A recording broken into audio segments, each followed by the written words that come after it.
How to reduce PDF file size in Canva.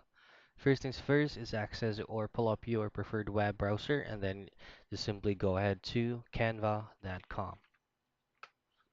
Now make sure that you're currently logged in to your account.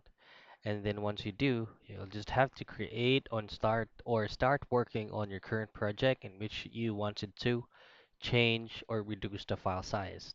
Now for you to be able to change the file size, all you have to do is just click on share and click on download. Now here, you can choose any file type you want, but since are talking about the PDF, you can go ahead and convert PDF standard later.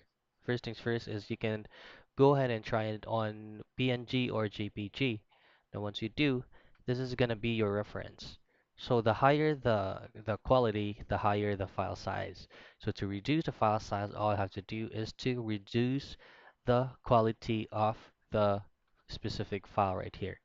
Now, once you have reduced the file size, all I have to do is download it, and then after downloading it, just simply convert it back to a PDF file. So that's how easy and quick you reduce PDF file size on Canva.